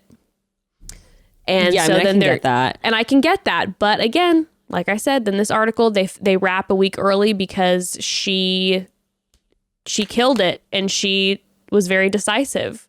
Which, if that's true, that's super exciting. I'm excited to watch a season with someone who is decisive, because we have not seen that in The Bachelor. This in recent days. This Dumois post also, or message also says, now they're finding that everyone has a problem with Chris returning as host, and they may never be able to bring him back because no one wants him there. Multiple contestants and leads have expressed they do not want him there for Bachelor in Paradise and Michelle's season of The Bachelorette. Now the high-powered attorney he hired makes sense. Chris Harrison will never be back as host of any show for the franchise. Okay, I mean, who fucking knows who this person is in the DMs? That's what I'm saying. It's not vetted. Oh my God, T, if so, big T. If so, big T. And also, if the fact that they wrapped a week early for Katie, big T. What is this season going to look like? Is this going to be her cutting guys left and right, and like her being super decisive? Where is it being filmed? New Mexico. I love that. Okay. I know. We're going to get Santa Fe vibes. I'm guessing filming is also just like shorter, just because of not traveling, like much shorter. Yeah, I don't know. All I know is that specific article said that they wrapped a week early because of the way that Katie was knocking it out. All right. Yeah, so we'll see. We'll see. I'm excited. So broads, there's obviously more Bachelor Nation news going on. But you know, Becca's gotta be mama. And but we wanted to talk for a minute because we have an episode coming out on Tuesday, I believe, this next week.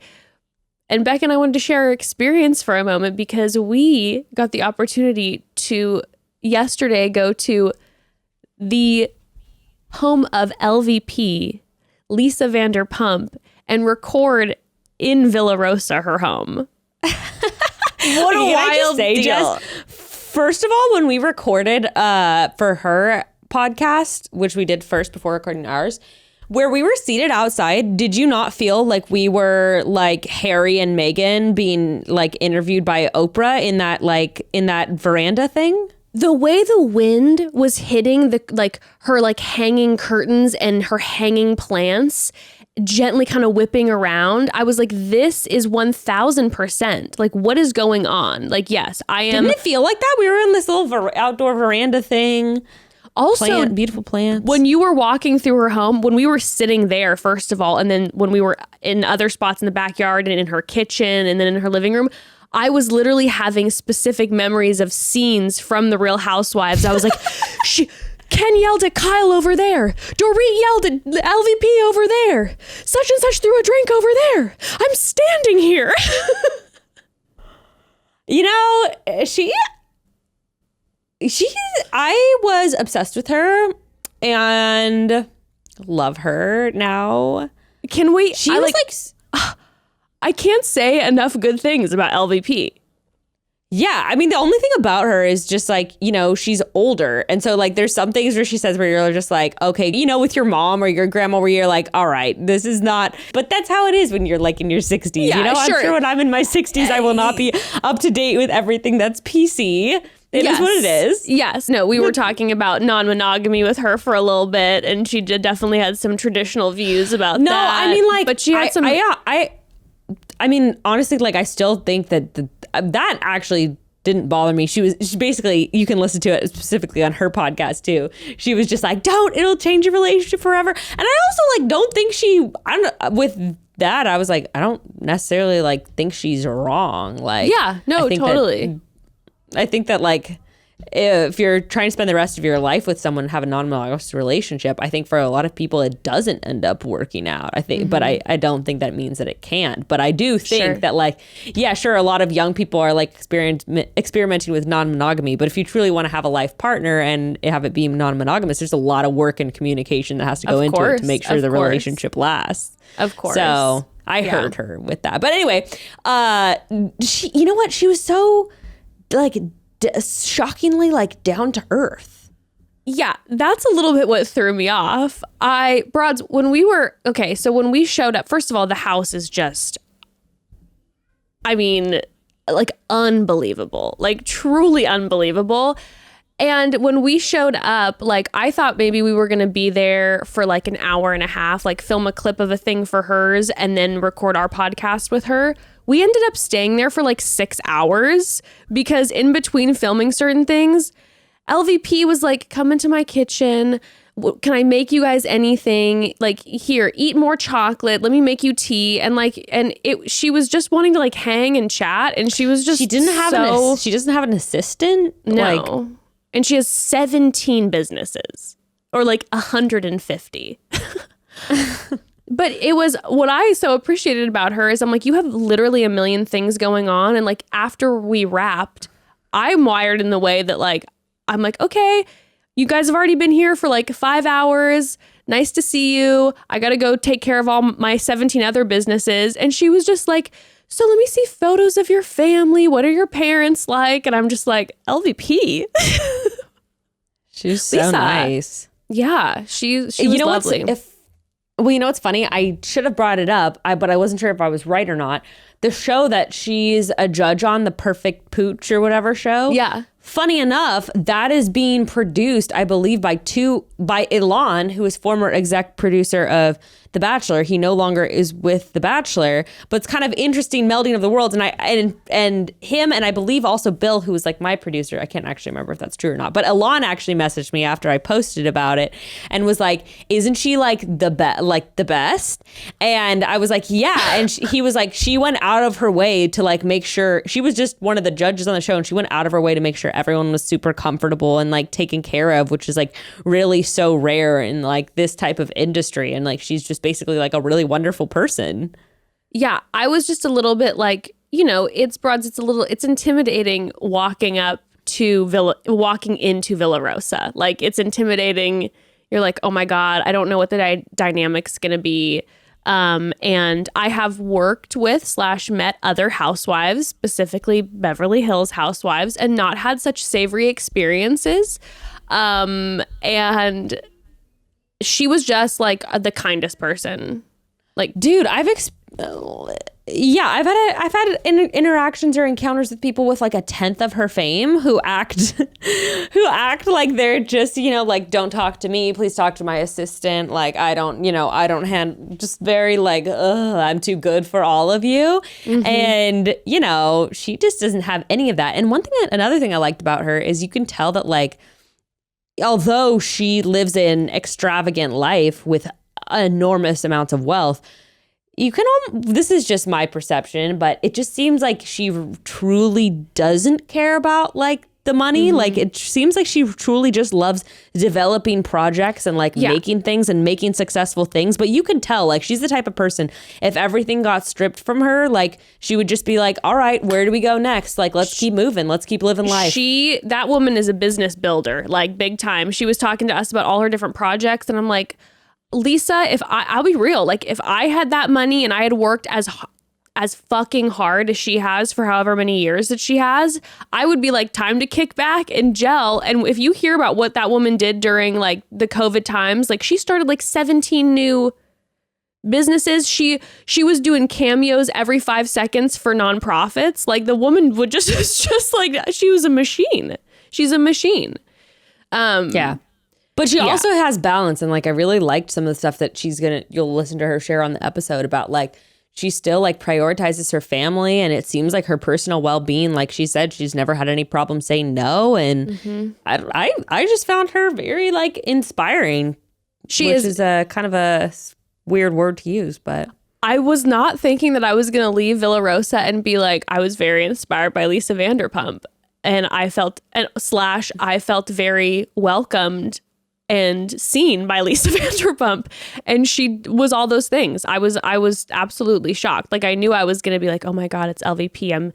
She's one of my favorite housewives ever. But yeah, I wouldn't expect someone with an 8-foot photo of themselves in their guest bathroom to be so humble. And that is the type of energy that I live for. And that's what I loved about the LVP is it's like, I got a giant portraits. I got giant paintings of myself, but yet I am kind and humble while also enjoying this self-worship. We love to see the balance. Totally. Yeah, but so I think everyone will have fun with the episode, and it was all in all obsessed. It was so much fun, and I definitely feel like, and the broads are gonna have to like let us know, but I will tell you something. So our episode with her on her podcast is a little more unhinged and crazy, and then we get into some like serious conversations with Lisa in our episode that's gonna be coming out on Chatty Broads. I felt like Lisa, like, you were to Lisa like her potential new Brandy.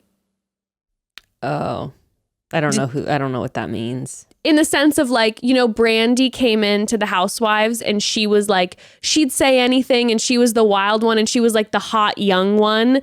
And I was getting that energy where I was like, oh, Lisa's going to want to like bring Becca under her wing and have her become that new person. I was getting those vibes big time. I'm like, obviously LVP, and she talks about it on our episode, she is not getting near Real Housewives with a 10-foot pole. She did not have a good experience. Has strong feelings about that, but if she was still on Real Housewives of Beverly Hills, I was like, I was getting vibes that I was like, I think Becca was gonna be getting a call. Like, I think that was gonna become only a thing. I was single, I would be on fucking Vanderpump if only I wanted to work in a restaurant again, which that's the thing, you have to do that. Yeah. Hate that, but I mean, I would do it. I'm not gonna lie, Jess. I'm not gonna lie. After yesterday, I was like going through my texts with Heather Dubrow, and I was just like, do I contact the casting person now? Because then people were sending me stuff on Reddit of people being like, I know they've talked about this before, but like, I would love to see Becca on Real Housewives of Orange County going toe to toe with like Vicky and Kelly. Becca, and it's all I made me feel alive again. And listen, like, I don't want, I want this to never be where you feel any sort of pressure. And I want you, and I know like where you feel comfort levels, but I just also need you to know that it would be the joy of my life and soul to watch you go toe to toe with the Orange County Housewives. Like, I Just- know what would happen in the Beverly Hills. If you were on Real Housewives of Beverly Hills, let's just say you kind of moved in that direction and you were going to be on Real Housewives of Beverly Hills, they would talk some shit about you behind your back because they'd be like, why does she have hair and da-da-da. But at the same time, they're trying to be like, you know, well, again, like Lisa was like, it's very European of you. Like, it would be more like, well, It's kind of like, it's unique, it's chic, whatever. they would be jealous of your youth, but they would also be probably wanting to hook their selves onto you and be like, she's the young one. She has her finger more on the pulse. Like, we appreciate that she's different. Like, they would be. I don't think there'd be so much. teaching them all to do their ads, you know. Lisa was like, how do I do ads, you know? Like, I'd be like, don't worry, ladies, I've got you. Lisa Rinna would be like, oh my God, you remind me of when my daughter da da da da da, and she'd like, it would be more like daughter energy. Me and with Rinna you. would be like getting drunk together. We'd all be like vibing. Yes. I feel like there'd be more they'd be more like, oh, she reminds me of our daughter. She's keeping us young. And it wouldn't be Now, drama. Orange County? Now you in Orange County? They would seek to destroy me. Now you in Orange County? Amazing. It would be everything. They would not know how to handle you. They would be like, they would be so... You would be there in conversations when they are saying things that you're like, that is so not okay to say. And that is so, like, do you not understand the systemic racism of da-da-da? And you'd be like you'd have your moments of like education and they would be freaking the fuck out. But you know what I envisioned yesterday? Like, I envisioned like someone yelling at me. I don't even know who. I envisioned like a couple people yelling at me. And I imagined myself just laughing. Just being like... and just like, like, I'm literally just picturing like you, I see you now. Like I see it. You're in your little, like you're in your yoga gear. You've just finished climbing and you're meeting them on a trail because a couple of them wanted to confront you about something. So you guys are doing a trail walk. I love that. And you walk up and they just start coming at you for shit. And I'm picturing you with like your water bottle, just like listening, and they're just yelling at you. And you're just like this. Yeah. And then as they're yelling at you, you're just like, so do you feel better now? Do you feel better? Okay. Great talk. Disagree with everything you say fundamentally, and I'm really running late to go pick up my kids. So see you at the Quiet Woman next week. I'm sure you guys have like another 45 minutes to hang out because I'm sure like one of your 3 nannies will be like taking care of your kids. But you know, like I'm gonna go spend time with my family. Why don't you go get some more Botox? And then I'll say some shit like that. Like, I know I would be saying something that was just, I know I would be saying things that are like ageist and like probably like shaming about like filler and stuff like that. I definitely would go there and people would be like, Becca, this is not okay. But I wouldn't give a fuck. And it would just be like, wild. And it would be like, I have to. You'd be like, I have to. Because these women, they're going to see you and you would walk in and you would be a target. Because they would be like, you are everything that the women in Orange County Housewives are the opposite of. And it would be golden. And I would just be coming in with low blows. And I'd be like, yeah, I may live in a 1,200 square foot house, but like, I'm actually not in any debt. I'm like, oh, I read it in Business Insider the other day about like your husband potentially going bankrupt. That's rough for you. You're just like the shadiest one ever, but you're like always super calm when they're all screaming about stuff. The idea just tickles me, but all I picture is your interviews. Your interviews would be 10 out of 10.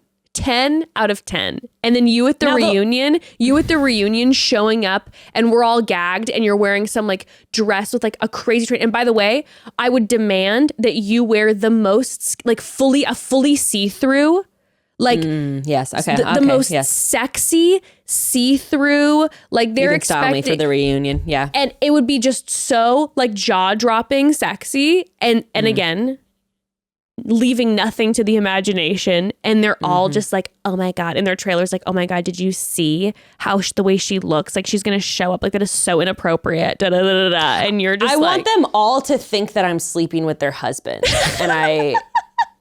And I won't be doing that at all, but I want them to think that. And kind of my thought too is, last thing on this, Jess, when I told Grayson about this like a few months ago, and he was basically like, oh, like how is Real Housewives work? Like, oh, do the husbands ever get involved? You know? And I was like, oh yeah, they do. And you better believe Gray's eyes just lit up. Can you imagine how batshit crazy he would go?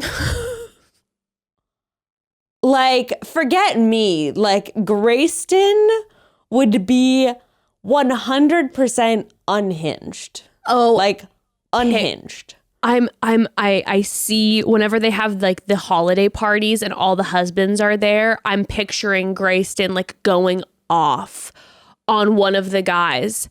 Oh my God. I actually picture him getting along with the husbands.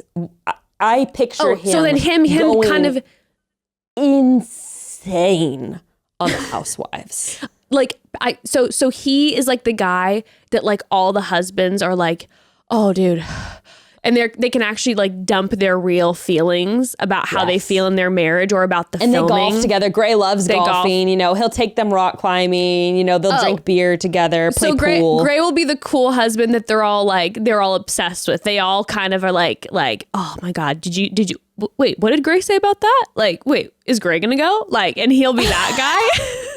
But then he will go off on the Housewives. Oh my gosh. I'm picturing him and Kelly. I'm picturing him and Kelly screaming at each other. Screaming, yeah, because Gray can't hold back when he gets upset. You know, he can't keep it together. So it would just be, you know, having, blood vessels popping in his face, screaming at, Kelly, definitely, Kelly. Because she would come at him. She would be like, your little whore girlfriend. Yes, you know how Kelly is. She literally, there'd be the whole group of guys would be standing there and Kelly would shove her hand through and shove the other guys and she would push her finger into Gray's chest. First time meeting him, your whore girlfriend is out here slutting it up around the streets, jamming her finger into his chest, his drinks flying everywhere. He hasn't even met her. Oh my God. It's so real. I feel it in my bones. I know too. She takes her drink, throws it in his face, and he's just wiping his eyes. The best part will be that like I'll be friends with Jolie, her daughter, you know, like, and I'll be like, I'll be taking her under my wing, which will just like make Kelly implode. Yes. Anyway, I actually I've already started commenting under Kelly's photos sometimes. Like, you know how she'll like on her Instagram, she's so crazy. She'll like screenshot tabloid stuff and you've been commenting on Kelly Dodd's photos. Mm-hmm.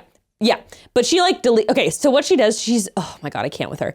She'll like screenshot like a tabloid thing, like about someone she hates, like Bronwyn, and then she'll just be like, can you believe? Like, sounds about right. And she'll like post that as a hard post on her Instagram. She makes it a hard post? Oh yes, a hard post, but she'll delete it later. But she does shit like that all the time. If you follow her on Instagram, you'll start seeing, I mean, it's not airing right now, but like during the reunion and stuff, she was like screenshotting stuff and just being like, and I was commenting shit under it. I'd be like, this is embarrassing and like stuff like that, commenting under it. But you can't go back and see it because she's deleted the post now. You're trying to start a war already, like begin that war. She doesn't even know who I am. You know, if you ever go on Real Housewives of Orange County, that has to be like, and I know you've begun this strategy. I am hitting it home. That has to be part of the strategy. That there is a war before you've even set foot in their territory.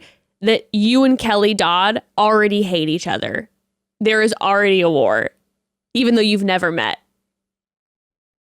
She'll be like, wait, is that the little cunt that's been commenting under my Instagram photos? That is literally going to be her exact verbiage. She's one that is. You can take that, and I can't wait till she says that, and we can replay this moment because that's exactly what she's going to say. Oh my God. Did you also see, like, I was Googling about Orange County tea, like, the other night. People have been saying, like, oh, is she going to get... Okay, this is the crazy thing. They haven't even started... This is why I'm like, damn, should I reach out? They haven't started filming season 16. They haven't even cast for season 16 yet. And when I was Googling it, it was like Kelly Dodd was like, there's been, because people are like, oh, is she going to get cast again? And they're like, oh, she's like, there's been rumors for the past 5 years that, I've been gonna get kicked off, looking forward to my 6th season. And then Andy Cohen, when asked about it, was like, actually, no. Andy Cohen was like, actually, no, like no one's been cast yet. Like we want to make sure that we really get this cast right. And since Salt Lake City blew up, like we're taking time to we'll be taking our time, that we're in no rush to start filming season 16 of Orange County. We want to make sure we get the cast right.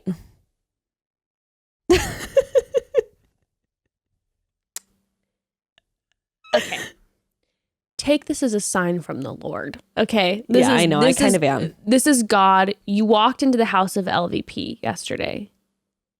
This is, the fates are coming together. This is God reaching their hand out to you. Heather loves me. Lisa loves me. Lisa loves you. I've already met Shannon and Vicky and Tamra. I know you don't know Bronwyn, but she publicly told you to reach out to be on the show. Wait, who did you say from Beverly Hills? What's her name again that you were talking about? The young one? What was her name? Dorit? That you were talking about? No. The one you were talking about with Lisa earlier. You brought her up. She's not on the show anymore. You were like, oh, you'd be like Brandy. Brandy.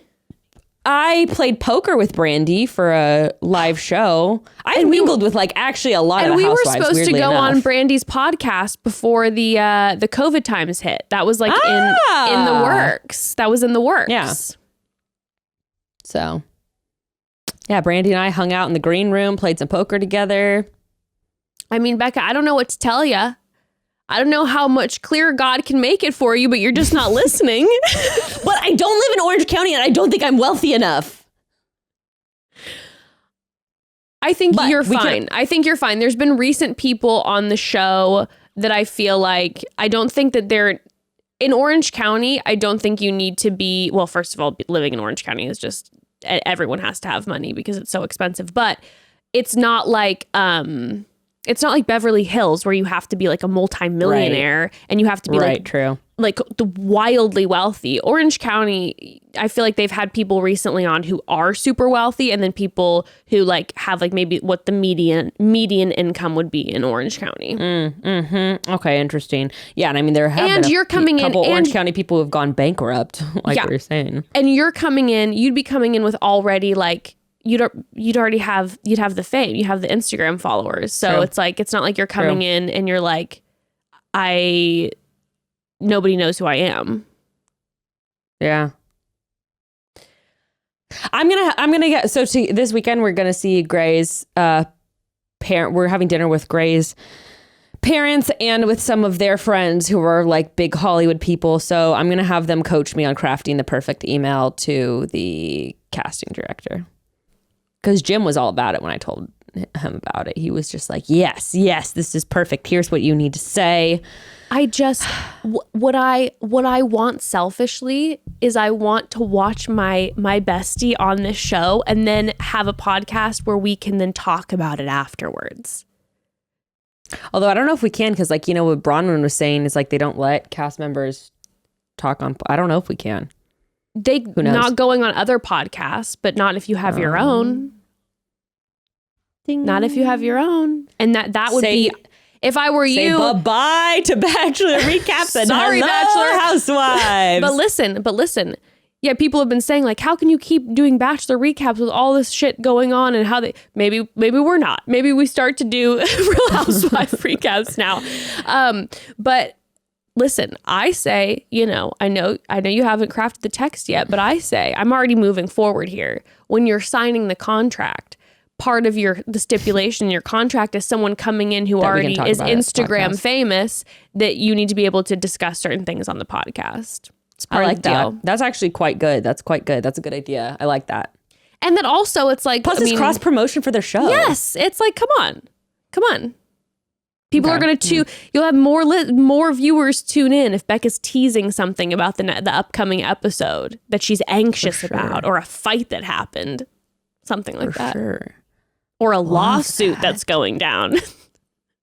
This is good. This is good. Also, I mean, Huntington Beach is only like 10 minutes south. If anything, we rent out this house. We rent an apartment there in Huntington Beach. Sure.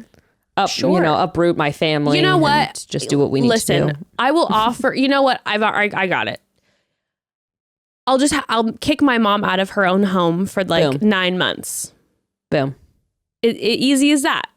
She can go live with her boyfriend for 9 months. He lives relatively close by. Straight up. Boom. We'll pay her. We'll rent the place from her. Just rent her spot.